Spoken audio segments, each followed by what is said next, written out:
Hi everyone, I'm Mevindu and I used to debate for Ananda College, and I welcome all of you all to the Motion Debrief series done by the Debaters Council of Sri Lanka. Today I will be debriefing one of the motions of Olcott Debating Championship. The motion and the info slide will be put in the description section of the video. However, I will read it out for you all. So the motion reads, "This House supports the rise of AI romantic partners."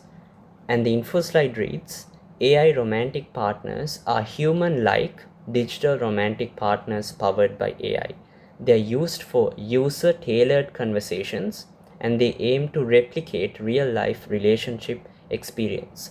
I'm going to break this video down to 4 segments. Firstly, a general description about the motion and some background knowledge that sides need to know when tackling this kind of a motion which is relevant to this motion.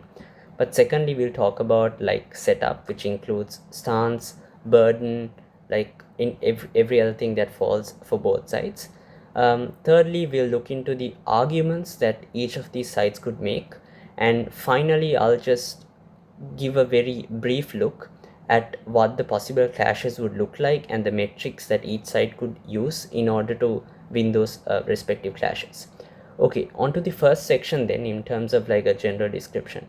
So already right now you have software like Replica and Character AI which function as AI chatbots, and they are used mainly for the purpose of romantic companions.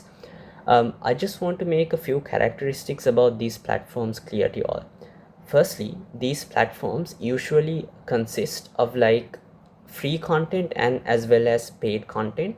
So that is to say that very basic level interaction such as the chat that you maintain with the AI companion is generally free in most of these platforms, but they often get like advanced features like better memory, voice, deep intimacy, all of that behind a paid subscription.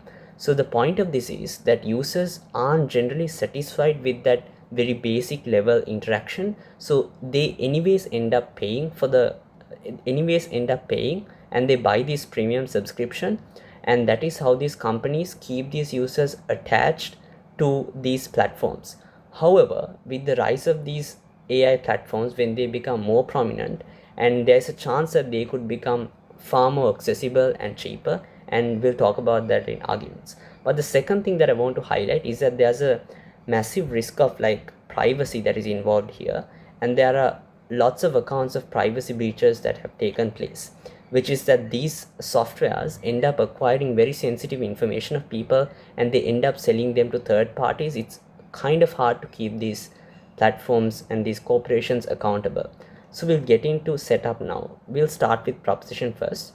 So on proposition, you need to be able to prove like two things. One, I think in your stance, you need to be able to prove that this romantic AI provides emotional companionship and is very successful to a great extent in replicating real life relationship experience. And what this companion does is that it learns and grows with the user. Although you might not be able to fully replicate a real life relationship experience, but somehow the benefits that you get far outweighs any harms that opposition claims. But the second important thing is that when you talk about supporting the rise, you need to make it clear that what's going to happen now is that this will become more accessible to a lot of people and it would be far more accepted in society. It is important that it is not in the proposition's burden to prove that we will be replacing human relationships completely and that this would be a substituent to human relationships. That would be an unnecessary burden for the proposition to take, and that is not required. What we simply would be doing on proposition is that you are going to make companionship more accessible to people and thus reduce all the harms of like isolation, etc., right? So here I'll just straightly go into arguments for proposition as well, and then I'll get into up setup and arguments for op. Okay, so for proposition, I just thought of two arguments. There's probably more that you can make, but due to time constraints, are just limited to two. So an argument obviously about how you reduce loneliness. So the premise of this argument is that there's a massive issue of like loneliness in society, like and this affects like a lot of people irrespective of like their age, like all those reasons, right? And what this means is that now people don't have like a consistent emotional support and a validation, right? So what this emotional support looks like in general is being able to talk to your parents, close friends regarding certain issues, but uniquely in this context we are talking about the presence of a romantic companion and the unique insights that you could get by being able to talk to a romantic companion. However, on propositions world, you're able to say that the AI is readily available at all instances to provide support. This is important, right? Because this motion talks about romantic companion. That doesn't necessarily mean that you don't have like other human relationships. So even when you compare with those, the unique benefit that you have here is at any time whenever you're free, that this romantic companion could be of assist to you, which is what's important. And again, I think the impacting here is very simple. You talk about all the mental health issues that trickle down as a result of loneliness, like depression, etc. And anyways, you become like emotionally numb and unfulfilling the moment that you isolate yourself from society. But it's not just enough to just prove this in under this argument. You need to prove what other alternatives you have and why this romantic AI companion is the best way to solve this. In order to do this, you need to talk about the existing options in society right now.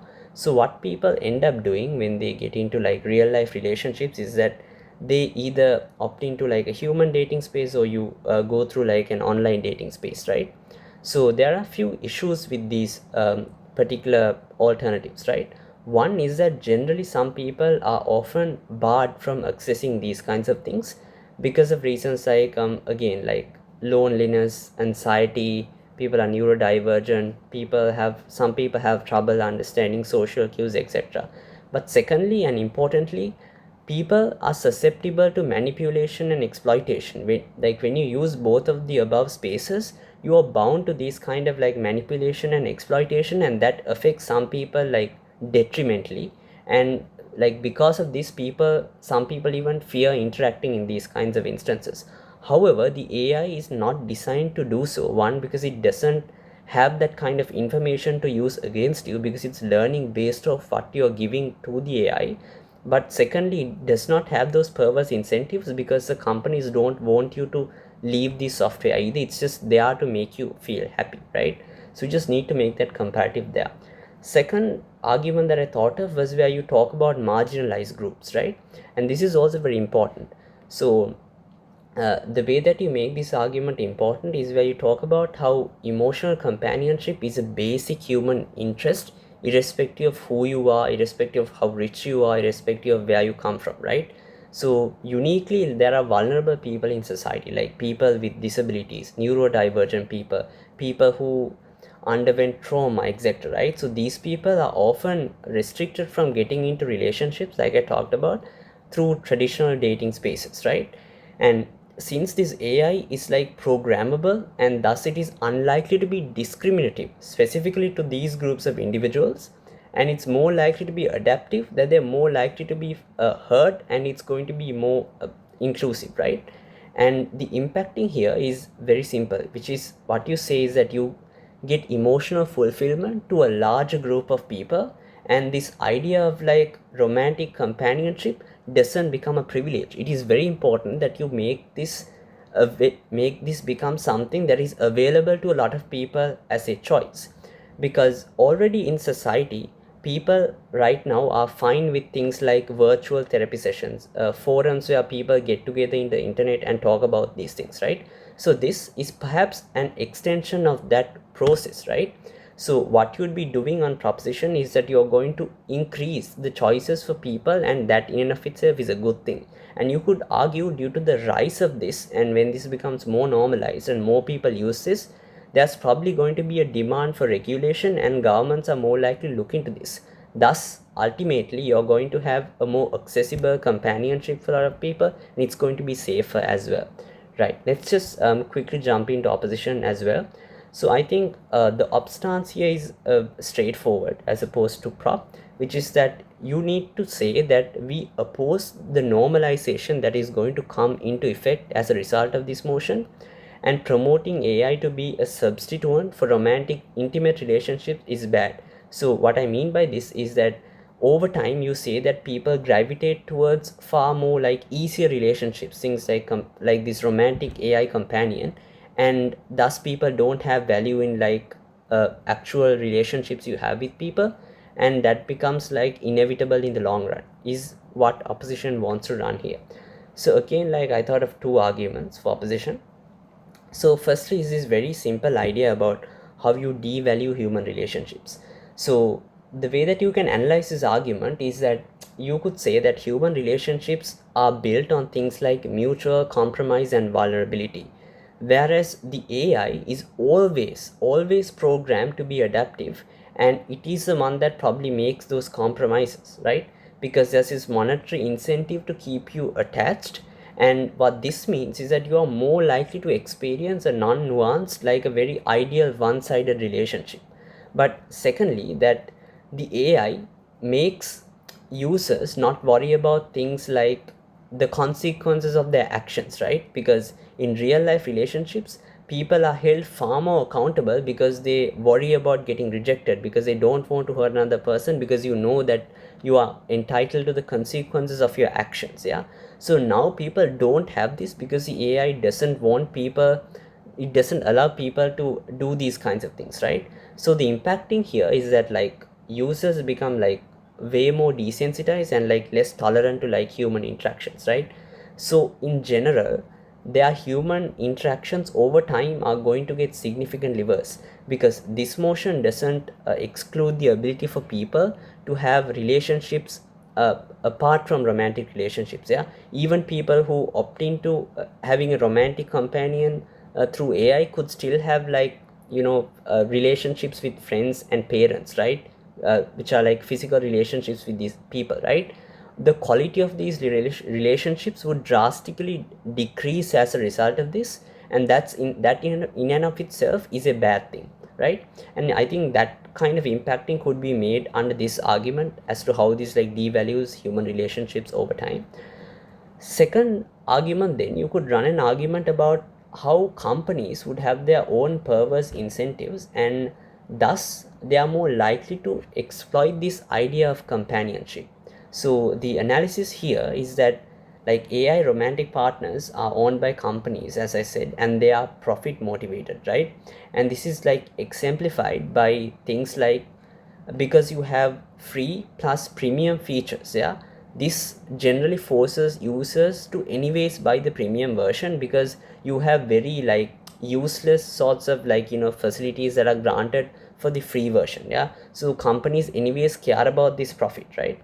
And also, given that like I've told you, the sort of the in the vast majority of instances, the likely people that are going to use these sorts of companions happen to be the vulnerable and isolated people in society. Like they don't have lots of options, right? They don't have people to talk to, right? So what this means is, due to this vulnerability, you're more dependent on this, right? So this means that the companies know that you aren't going to leave these kinds of platforms, so they don't really care about your well-being at all. They end up outsourcing your information to third parties because it's very lucrative to them. Yeah, so the impacting is very simple, which is that this affects the most vulnerable people on like emotional and even on financial levels. Yeah, and given that it's a bit hard to regulate, no way that users can actually sue these platforms of violation, etc., right? Like it's a bit difficult for you to regulate these stuffs because you have like lots of these platforms out there, and like the simple argument about like the difficulty in this, right?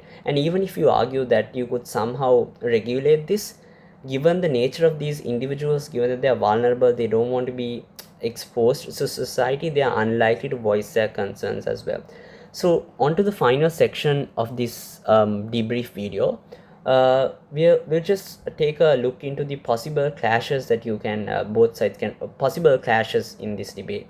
So obviously there's going to be a question about improving or worsening loneliness. Yeah, so proposition is going to talk about how you are going to get consistent emotional support for lonely people, and the gist of this argument is that those who don't have anything, something is better than nothing for those people, right? So that's the gist of the idea. And opposition just tells you that this disincentivizes people to seek for human connections, in the short term, yeah, they're going to be happier, but in the long term, you're going to suffer from things like loneliness. When you become old, you need those friends that you built up in like back in your younger days. Yeah, so the way up here is between the short term and the long term.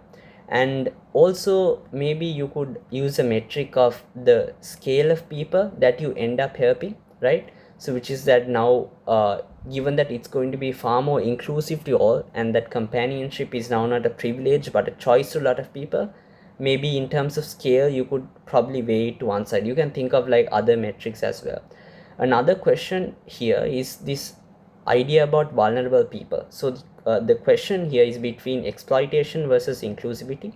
So proposition says that marginalized groups get more access, whereas opposition says companies exploit people, right? So you need a tiebreaker between these two paradigms. Yeah, so here's where you talk about like how plausible it is to actually regulate these harms, and based off that you could tell me if it is plausible to regulate these harms, then the benefits of inclusivity far outweighs any of the harms of exploitation up talks about, because you can mitigate it to a certain extent. Yeah, that's pretty much it about the motion. I hope you all enjoyed it. Yeah, that's it.